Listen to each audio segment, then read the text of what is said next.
Morning children, welcome you all to the mathematics video class. So today we'll begin with a new chapter, circles. So circles you have been studying from your lower classes. So today we'll start up with a quick revision and then we'll continue with the 10th standard syllabus. So firstly you must know what is a circle. Yes, so circle is a collection of all points in a plane which are at a constant distance from a fixed point.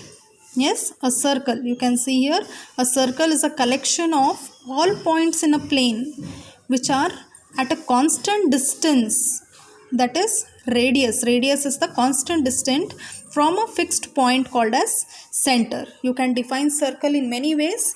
So this is one way. Circle is a collection of all points in a plane which are at a constant distance from a fixed point called as center. So O represents the center of the circle. OA represents radius. OC is also radius. OD is also radius. You can draw infinite radii in a circle. Yes. Then diameter.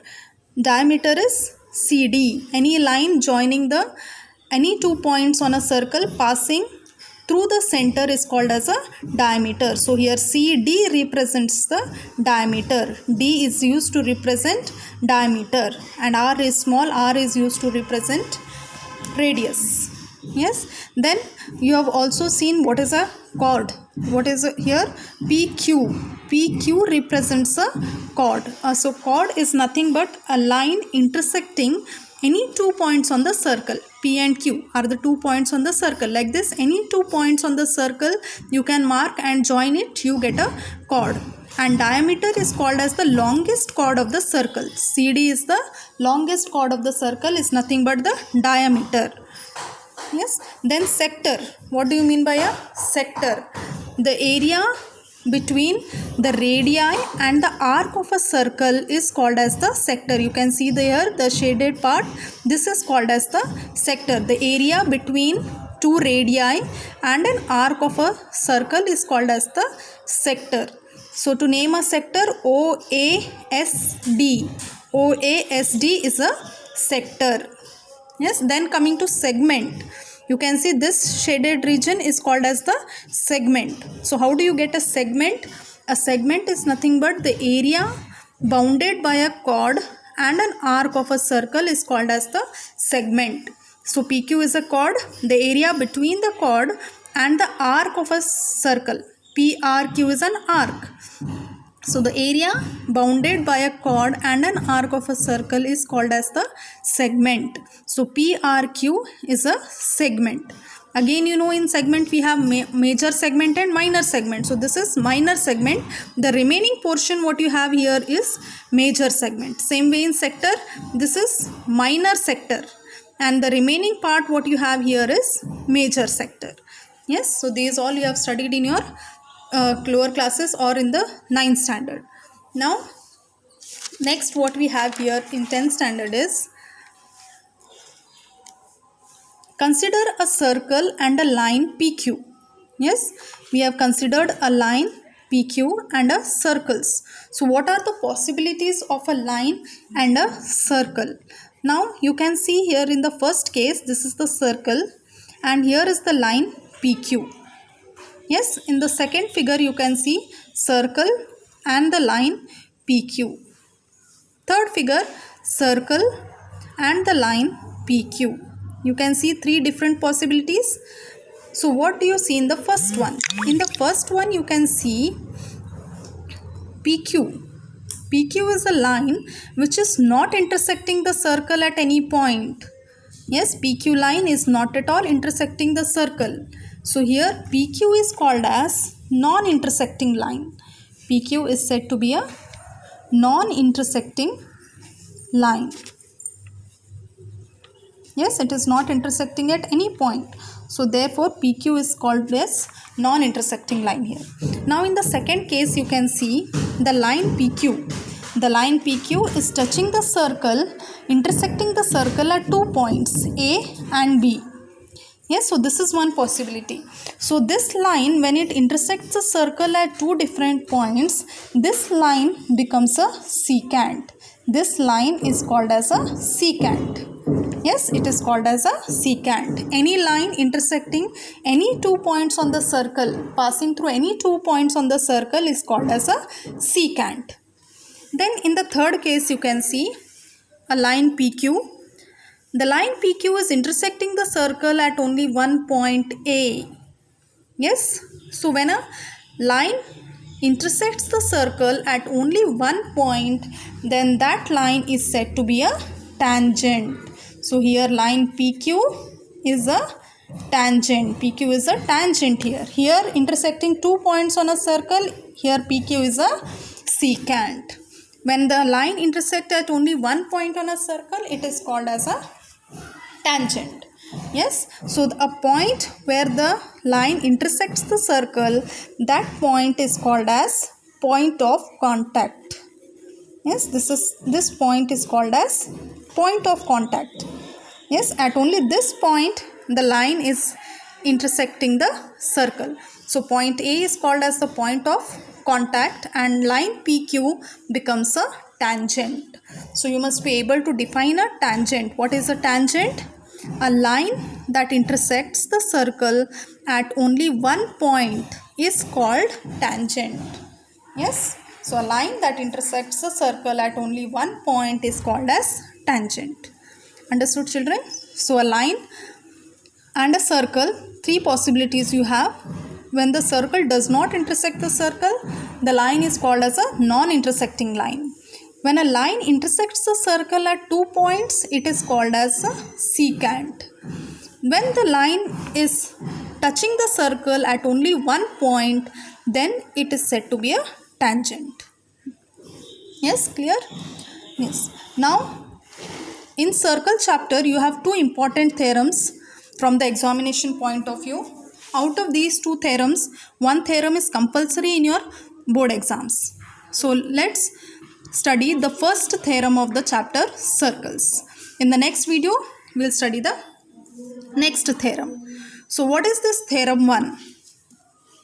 Yes, so the theorem 1 states that the tangent at any point of a circle is perpendicular to the radius through the point of contact. Yes, the statement you have to understand first. The tangent at any point of a circle. Yes, a tangent, you know, it intersects any one point on the circle. So at any point of a circle is perpendicular to the radius, is always perpendicular to the radius through the point of contact. So you can see in the figure here xy is a tangent and the point of contact of the tangent is P. The tangent xy is touching the circle at point P and OP is the radius. So the theorem states that the radius drawn at the point of contact of the tangent is perpendicular to the radius. So this radius is perpendicular to the tangent. This has to be proved in this theorem. Okay, so you have to also apply this theorem in solving the proving sums. So you must remember any radius drawn at the point of contact of the tangent is always perpendicular. Yes, so firstly given. What is given here? Given is a circle with center O. Yes, a circle with center O and a tangent xy to the circle at a point P. Xy is a tangent to the circle O and P is the point of contact. Yes. What is to be proved here? To prove is OP is perpendicular to XY. You have to prove OP is perpendicular to XY. So for this we have to do the necessary construction. So what is the construction to be done here? So you have to mark any point Q outside the circle X on the line XY. Yes. So Q is a point on the line XY and you have to join OQ. Yes, construction is take a point Q on XY and join OQ. Anywhere you can take the point and join it at the center. Join OQ. Yes. Now proof. So for proof, the first statement you have to write here is Q lies outside the circle. Yes, Q lies outside the circle. Now can you tell why Q lies outside the circle? Why can't it lie on the circle or inside the circle? Yes, I'll tell you. If Q is on the circle or inside the circle, then XY will not become a tangent. XY becomes a tangent. If the point Q is on the circle or inside the circle, then this XY has to join that. Yes, so then it becomes a secant and it does not remain a tangent. So therefore point Q has to lie outside the circle. And therefore when Q lies outside the circle, any point Q lying on XY other than P will always be outside the circle and will always be greater. Yes, so therefore OQ is greater than OP. OQ is greater than OP. Now since all the points on XY except P lies outside the circle, yes, so you take all the points, any point other than P will always lie outside the circle. Yes, only P lies on the circle. Any point other than P will always lie outside the circle. Yes, so therefore OP is the shortest of all the distances of the point O from XY. Yes, so therefore we can say OP is the shortest of all the distances of the point O from XY. And also you have studied in your 9th standard, the shortest distance is nothing but the perpendicular line. So this implies OP is perpendicular to XY. Yes, children, so understand this theorem properly. Don't go to by heart it, understand it, and you can write in your own sentences also. Not necessarily you have to write the same sentences, you can write in your own sentences. Understand it. Drawing the figure is very necessary, and stepwise writing is also necessary, given to prove, construction, then proof. Yes, so all this if you write it neatly, you will be getting 2 marks.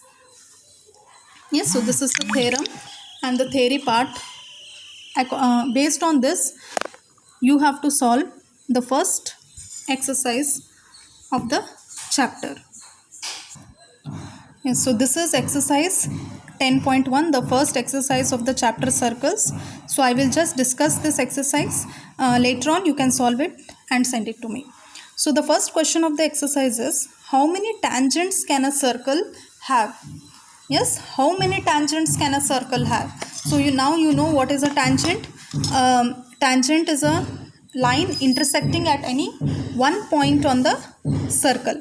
So like this you can take any point on the circle, yes, and draw a tangent. Yes, you can see here, you can take any one point on the circle and draw the tangent. So like this, how many tangents can be drawn in a circle? Yes, how many tangents can a circle have?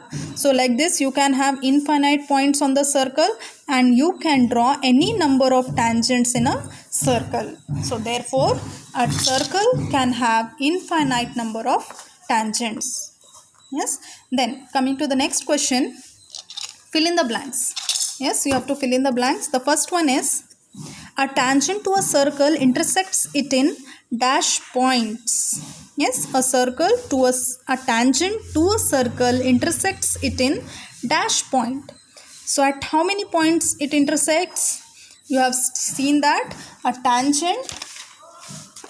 tangent intersects the circle at only one and only one point. So therefore here the fill in the blanks will be, a tangent to a circle intersects it in 1 point. 1. Yes. Then next one, a line intersecting a circle in 2 points is called a line intersecting a circle in 2 points. So this also you have studied, a line intersecting the circles at 2 points. What it is called? It is called as a secant. So here the answer is, a line intersecting a circle in 2 points is called a secant. Yes. Third one, A circle can have dash parallel tangents at the most. Yes, read the question carefully. A circle can have dash parallel tangents at the most. Yes, parallel tangents, you know what is a tangent? PQ is a tangent now here. Sorry, AB is a tangent with P as the point of contact.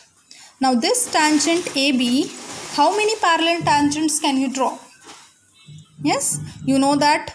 Now this is the center of the circle, O is the center of the circle, OP is the radius. This is perpendicular. Yes, now if you extend this radius, you get a diameter. Now this P dash is a diameter. So this is one point of contact where you can draw one more tangent perpendicular. Yes, so now here AB is parallel to CD. These are the two tangents. AB and CD are the two tangents. Now can you draw any other tangent parallel to these two? No, it is not possible. Yes, you can have at the most two parallel tangents in a circle. Yes, you cannot have more than two. Always you get the parallel tangents in pair. Yes, so the answer for this is a circle can have two parallel tangents at the most. Yes, it can have two parallel tangents at the most. Then fourth one, the common point of a tangent to a circle and the circle is called. Yes, the common point of a tangent to a circle and the circle. Yes, this point. Yes, this point is common for the circle as well as the tangent. So this common point, what it is called? This is called as point of contact. So the answer here is the common point of a tangent to a circle and the circle is called point of contact. Then coming to the third one, a tangent PQ at a point P of a circle of radius 5 cm meets a line through the center O at a point Q so that OQ is 12 cm. You have to find the length of PQ. It is a multiple choice question. So 4 options are given. You have to mark the correct option. So how to get the correct option? Yes, the question may be in different way also, different numbers also. So how to get the correct option? So for this, firstly you have to draw a figure, a tangent PQ. So children, draw the figure for this. A tangent PQ at a point P of a circle of radius 5 cm. So the figure goes like this. Yes, a circle, PQ is a tangent, P is the point of contact of the tangent, and the radius they have given in the question is 5 cm, and the distance of OQ. Yes, they have given a line through the center O at a point Q so that OQ is 12 cm. So OQ is 12 cm. You have to find the length of PQ. You have to find the length of PQ. So how can you find the length of PQ? Now you have to apply the theorem here. You have studied that radius drawn at the point of contact of the tangent is perpendicular. So OP is perpendicular to PQ. So now OPQ becomes a right angled triangle. So in a right angled triangle, when you know the two sides, you can find the third one by using Pythagoras theorem. Yes, so I hope you can do it. So in this way, you have to find the length of PQ and then mark the correct option here. Yes, now coming to the fourth question. The fourth question is draw a circle and two lines parallel to a given line such that one is a tangent and the other a secant to the circle. Yes, draw a circle. Yes, you have to draw a circle. Draw a circle. Draw a circle and two lines parallel to a given line such that one is a tangent and the other a secant to the circle. Yes, you have to draw two lines parallel to a given line. So let the given line be this. This is a given line such that now two parallel lines, in that two parallel lines one should be a tangent. Yes, one should be a tangent. So this is a tangent here. Yes, AB is a tangent xy is a line. One is a tangent and the other a secant to the circle. So other one is secant. Secant means intersecting 2 points on the circle. So here I can draw a secant. Yes, intersecting the 2 points. Here it is intersect. AB is a tangent intersecting at a point P parallel to line xy, and here I have drawn a secant intersecting 2 points on the circle. You can name it as CD. Now CD is a secant. Yes, so all these three are parallel to each other. Yes, so this completes the exercise. As an assignment, you have to complete the exercise and send it. Thank you.